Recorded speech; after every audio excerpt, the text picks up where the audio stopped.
it is our honor to invite our honorable guest, Associate Professor Dr. Mazura Jusso. Basically, this is a short information on our speaker. So she graduated from the University.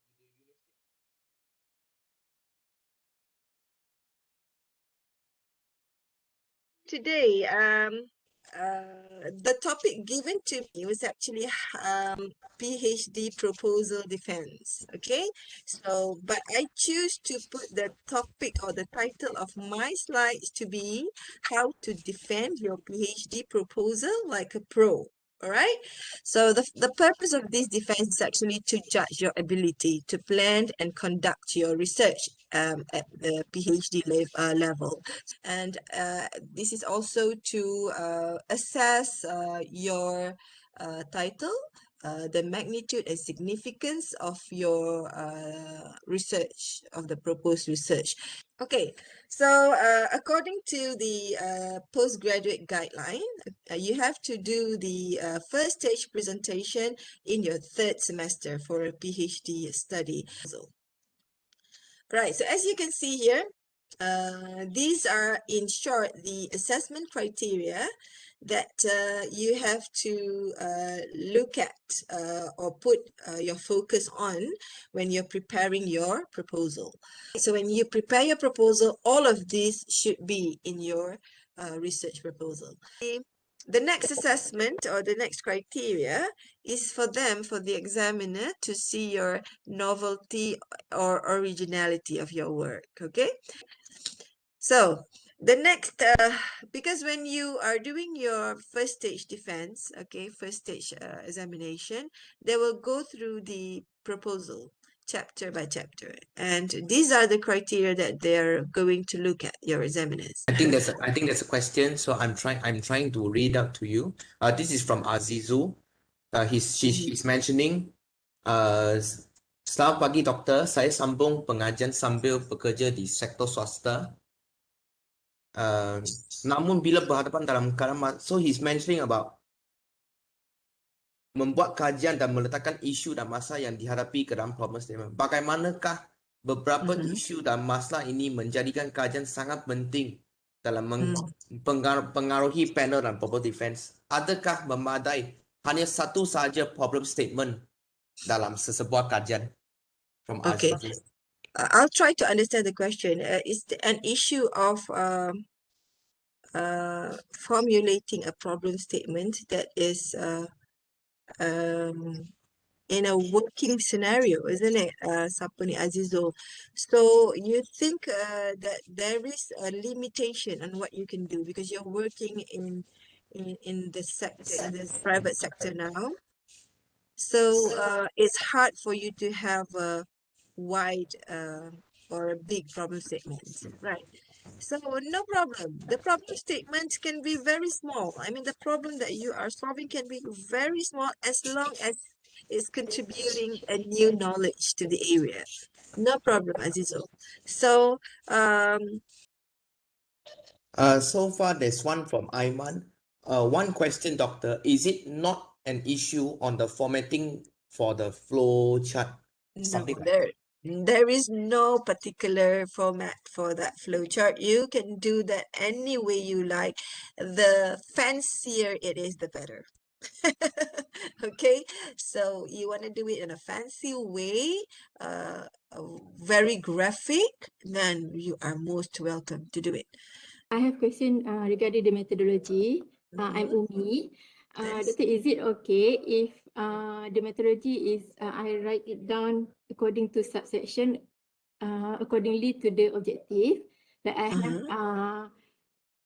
It's like working chapters, but according to the working chapters. What do you mean by it's working like I have a small title, like for first objective is optimization of something, and then I list down all the activities under that work, and then second part I put something like effect of hydrolysis, everything, and then I list down all the related work to that title, to that chapters. It's like working chapter section in chapter 3. Is it okay? Also okay. Also okay. As long as it's systematic, we'll see a pattern of it. Then that's okay. if like I have a repeated experiment for different section, can just refer to according to section, etc. etc. Dr. Macam I Yes, just good. put Yes, you same don't dates or have to repeat. You don't have to repeat the same thing.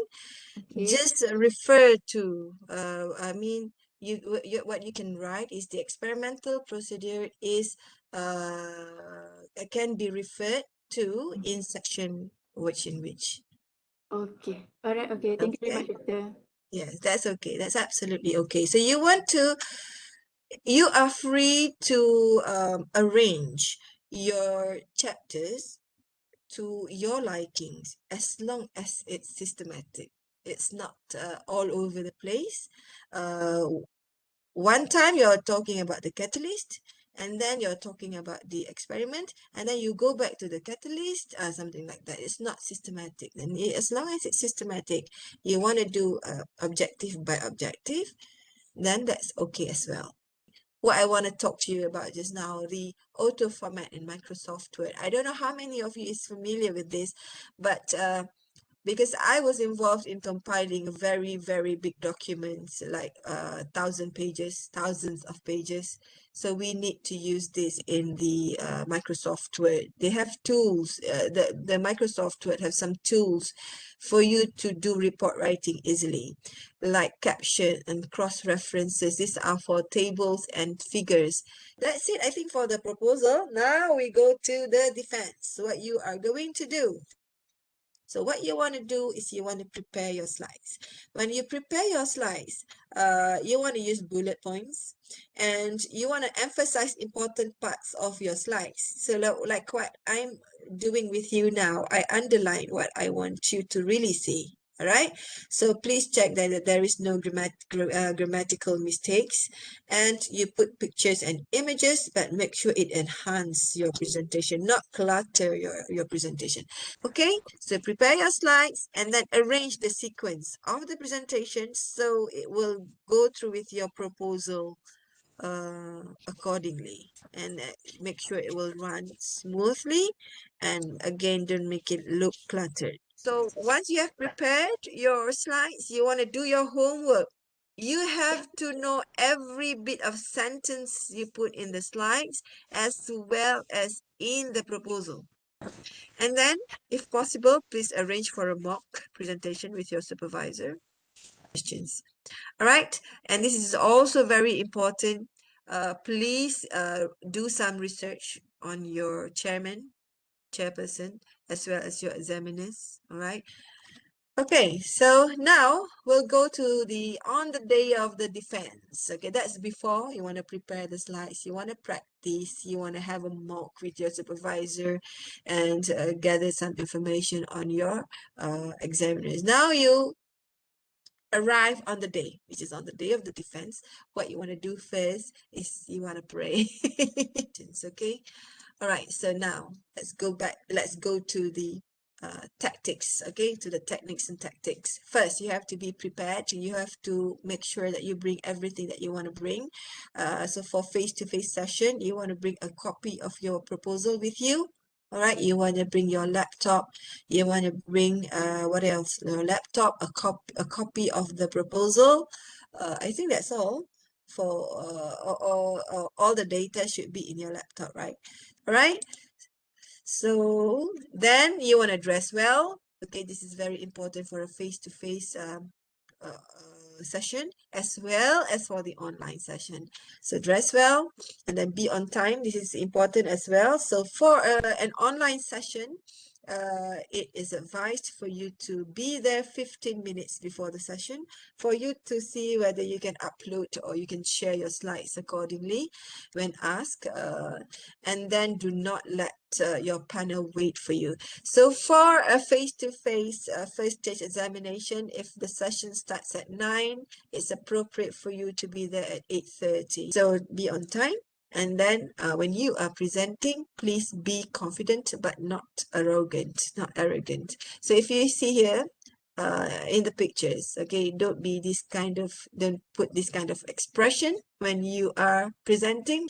And be animated. This means that you don't stay but actually for a presentation in a room, there's not much of a space for you to walk on or to move, but you can still move from side to side. But don't be annoying with your movement. Next, avoid verbal tics. Tics ni is a habit, okay? Maybe you have too much or you're using too much I mean, or so actually basically okay is usually what I see. Okay, behind every sentence they will put okay, then okay. So you have to practice and see whether you are the kind of person to always put these verbal tics behind the sentence and write. And also, like for KL kid, what do you want to do? I want to do like, so you have to avoid from using all these verbal tics. Then you want to avoid pronunciation mistakes as well. Okay, and take care of the time. All right, take care of the time. Make sure you don't go beyond 30 minutes. Okay, don't go beyond 30 minutes for your presentation. So now, in this session as well, after you have presented, then you will go through a question and answer session. Okay, so usually at this time, at this particular moment, your chairperson will say that, okay, examiner one, I would like to hear some general comments from you. And then it will give you, he or she will give you the general comment, whether you have written a good proposal or whether your proposal is lousy, it's all over the place, then that's when they will comment generally.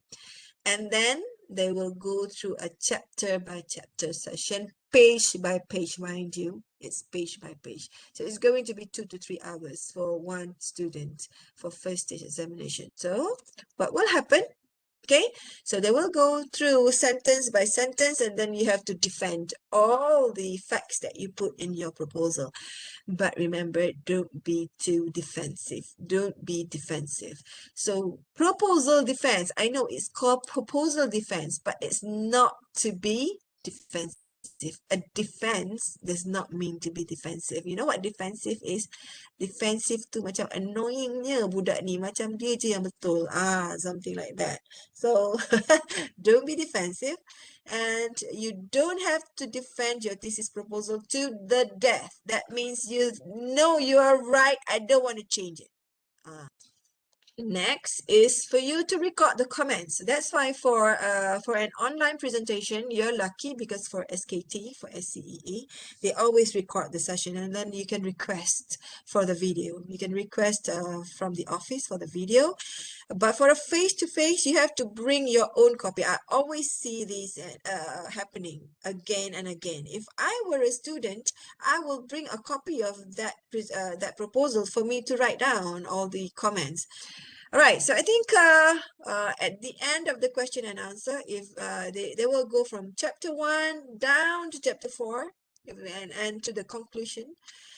To the references, okay, they will see your references, whether it's relevant or not, so it's according to the format or not, and they will see your appendices, and when they are done, they will ask you to leave the session. You will be put for online session, you'll be put in the lobby, all right, and then they will discuss on your results. They will deliberate on your results. So these are the list of available results. After the defense. After the defense, you have to do the correction or the revision. Okay, before you do the correction, you have to sit down with your supervisor and discuss all the corrections that you have to do. Don't do them without the advice of your supervisor, right? So I think that's the end of my slide. This is the last slide. So after you've done all those, you have submitted the corrections, now you can start gathering your data and proceed with your PhD studies. So I think, Rickson, that's it for me. All right, so next we have another question by Umi Hartina. She was asking, Doctor, how to sound professionally when responding to question by examiners that we are not really sure about the answer? Okay. All right. So to sound to say I don't know, actually, okay, don't say I don't know upfront. Okay, it's like sorry, I don't know the answer is not professional enough, or showing that you are not resourceful. So what you can say is, thank you for the question. As far as my knowledge is concerned, as far as I know, this and this and this and this. But please correct me if I'm wrong. You say that. And then if you are not sure about something, you will say that I will look for more details on this and put in my proposal accordingly. We have another question from the floor from Shahril Azari. He was asking, Doctor, how many pages is the best for slide presentation? Is there any minimum number of slides? Thanks. Okay. There is no minimum number of slides. Okay. So next we have another question by Ivarina. Okay, she's asking, Salam Doctor, how do we respond without seeming defensive to an examiner's comment or suggestion that we do not really agree with? What you can do is be calm and say thank you for the comment, Prof. But I would like to clarify on this. From Aiman, what about on collecting the data on the outside of lab? Because not all industries are essential services, and some places are restricted right now to enter. All right. So I believe Aiman has to go into the industries because he's doing OSH studies, Safety, right? OSH problems. Yeah. Aiman, I believe you have to have a backup. Okay, if the situation persists and you cannot go into the industries to get all the data, you have to do a desktop study. Well, do you know what a desktop study is? Desktop study is you get all the data from available database, available literatures. Mostly database is relevant. Okay. So, okay, all right. So due to some time constraints, so we have to. I think it's already 11:30. So I think we have to end our session for today. So once again, we thank you, Associate Professor Dr. Mazhar Juso, and it's indeed a pleasure to learn some tricks, some tips for our proposal defense, and that in the meantime, I also hope that the tips and tricks shared by Doctor will be useful and practical to all participants in writing good quality proposal and thesis. So I will also like to extend my gratitude to UTM SPS and also SCEE, our faculty, for their support.